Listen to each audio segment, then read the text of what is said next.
There's a song that was popular when I grew up. It's called "I Fought the Law and the Law Won." Well, I lied. Let's see. I fought the law and the law won. Yeah, and yeah, that's basically if you fight the law's gonna win. But I'm gonna tell you what, guys. Uh, Many people don't have the guts to do what I'm doing, and I'm gonna fight anybody that screws with my human rights and screws with my family. Don't matter who it is, where it is, what it is. Don't care, and especially the authority that is out there that is supposed to protect us that does not protect us. You have cops in this country, the United States, killing kids or killing innocent people. They're just doing what they want to. The judges are doing what they want to, not what. All these judges commit treason now. Every freaking one of them. Ivan Moltz is another one up there that committed treason on me. I filed a lawsuit against one of my ex-employees, Andrea Fraser, who I gave a business to. Her attorney was Will Banks, Dylan, I think Will Banks in Commerce, who's buddy-buddy with Moltz. Well, I represent myself. I don't need a scumbag attorney because all they've done, and I'm going to go over a few of those with you and let you know that several that has done nothing for me that I paid thousands to. Louis Levinson in Atlanta is one. He's also a state court judge. He's a scumbag. He stole money from me. He connived me. He took advantage of me. He took advantage of Robin, my ex-wife, again, and was involved in putting her in an early grave. But I'd filed against Andrea Fraser. I'd given her Red Hand Antiques, my business. I was going to close it down. She said, no, let me have it.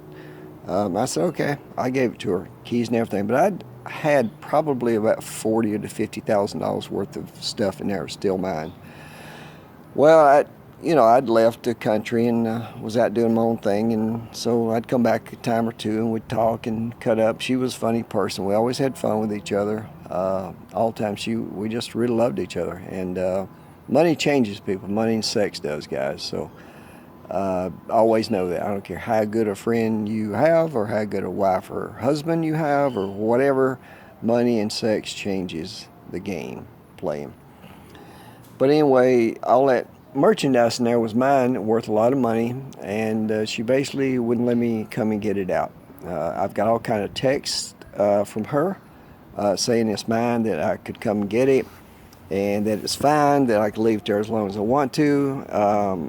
I got tons of texts back and forth with her saying that. She said she wrote me out a check, wouldn't give it to me, that showed $800 something worth of my stuff. I got copies of that. My son got copies of it. And I filed charges against her and with the judge, Ivan Moltz. Well, again, Will Banks was her attorney, which is buddy with Moltz. And when you file as a plaintiff, you get to present your case first. Well, this is how Moltz committed treason one way he did. We went into court, and it was magistrate's court, and no big deal. Well, yeah, before we went in, her attorney asked me, could we just settle and could I come and just get my merchandise? I said, no. I said, I'm sure she sold a lot. She's not going to pay me. And this is the best way for me to get a settlement of cash out of this because I feel uneasy and people's felt uneasy going in there getting merchandise that is mine out. And so I'd rather settle it in court because I thought Ivan Moltz was a fair judge. Well, he's not. This Wayne McLaughlin and Robert Alexander and Judge Bingendorf and all of them, Sheriff Speed up there in Banks County, and Janet Manningham and Jackson County Sheriff, all of them got the Moltz, I guess. So her attorney stood up and quoted some law, and Moltz says, well, something, and he adjourned the court. I didn't get a chance to say anything. The court was at 10 o'clock. The letter from the post office was stamped 11:20. He had that damn letter written up before he even came to court. Stated that, I had no grounds for my lawsuit. And I had all kind of evidence, but I didn't have a chance to present the evidence. These scumbag judges, Ivan Moltz is a liar. He committed treason. He's nothing. He's nothing. These people, they live in a box. They go home, they're in a box. They go to the courthouse or their office, and it's usually an old building attorney's house in a box. They don't have a life. They're not attuned to the world. They're attuned to their box. And it's all the buddy system.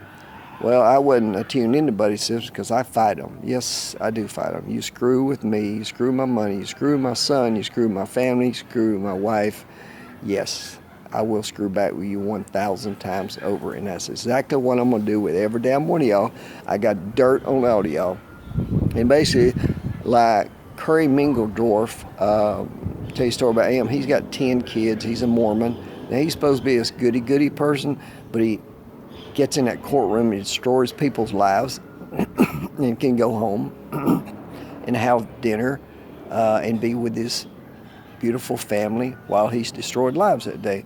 Well, 10 kids, we all know what he does when he's not working. But anyway, I've heard rumors now. Everything I'm saying is true. Everything I'm going to say in this whole YouTube videos is the truth. If I think it's not the truth, I will tell you. And I've heard rumors that 2 of those kids from Mingledorf was not his. I have no idea if that's true or not. That's just a rumor. That's just what I heard. But I'm going to tell you what is the truth. Alexander had sex with Robin in West Palm Beach, Florida. Those 2 flew down there alone, and they stayed together alone. And I didn't go. I had a private detective ride on the same plane. I got the paperwork, and it's going to be in my book. And the name of my book is going to be Murder by Judges and Attorneys in Jackson County, Georgia. And that's going to be the title of it. And it's going to be tons of details of all these people that I have made millionaires that was supposed to be buddy with me. Marisa and Jeff Humphrey was one. Mehmet Osby, a Turkish guy, was another. Both of those I made millionaires. Mehmet Osby changed his name to Michael Bay, was a partner of mine, best buddy of mine, but at the same time, screwing my ex-wife behind my back. I had no idea that was going on. Mehmet Osby, I used to go over every morning and have coffee with him at his house. He would tell people, everybody that he hadn't told this before, maybe people, he said, Stanley's the only reason I got a house, a job, making money, a girlfriend, is because of me. He would tell everybody, and it was true, actually, because he was nothing until he met me, and I guided him how to make money. And he's doing really good now, and it's another person in my life that I've helped, but turned around, he did, to screw me like Andrea Fraser and many others. And again, a lot of them's going to be in the book. But anyway, Mehmet Osby, I just had coffee with him one morning, like I always do, and I had to go to court later that day. Well, lo and behold, he was in court. I had no idea he was going to be there. I had no idea he was screwing my ex-wife. He got up on the stand and said I threatened to kill him and burn his house. Now, listen, guys, this guy is wanted. Look at him on the internet, Mehmet Osby. He's wanted in his own country for murder. He cannot even go back to his own country. And over here, he's changed his name to Michael Bay. Then he's getting away with all this shit. You know, that's not my game. That's our United States again for you. And that's a friend for you. He was a partner of mine. He was my best friend, and this is how he's betrayed. I made Marisa Humphrey a lot of money. I put her in business. She used to flirt with me. She used to be one of my customers. And gosh, I got a lot of stories about her. And she's a Mormon, and I'm the Mormon religion is Mormon religion. I'm debating religions. It's whatever you believe in is fine. But the 2 main Mormons I've ever met in my life was Curry Mingledorf and Marisa Humphrey, and both of those are adulterous people. Marisa, I know uphand. She did with me, Osby, and then after Robin left, she come back on me as she always did, and then me. You know, their details going to be that in my book. But to tell you, Jeff, how you can prove this to your wife, about in what was it, a little bit after Robin and I had split up. Your wife wanted to see a dark part of my mill I own to expand her business. That's not what she brought me over there for. Anyway, she would see me met every night. He is lived alone. He's a bachelor, and she go spend time at his house every night before she went home for several hours. And I knew what went on there, and that was when him and I was best friends. But anyway, Mr. Jeff Humphrey, she has shaved in a runway style back then, and she also had pink panties on with flowers. So that could tell you a little bit of the proof that what I'm telling you.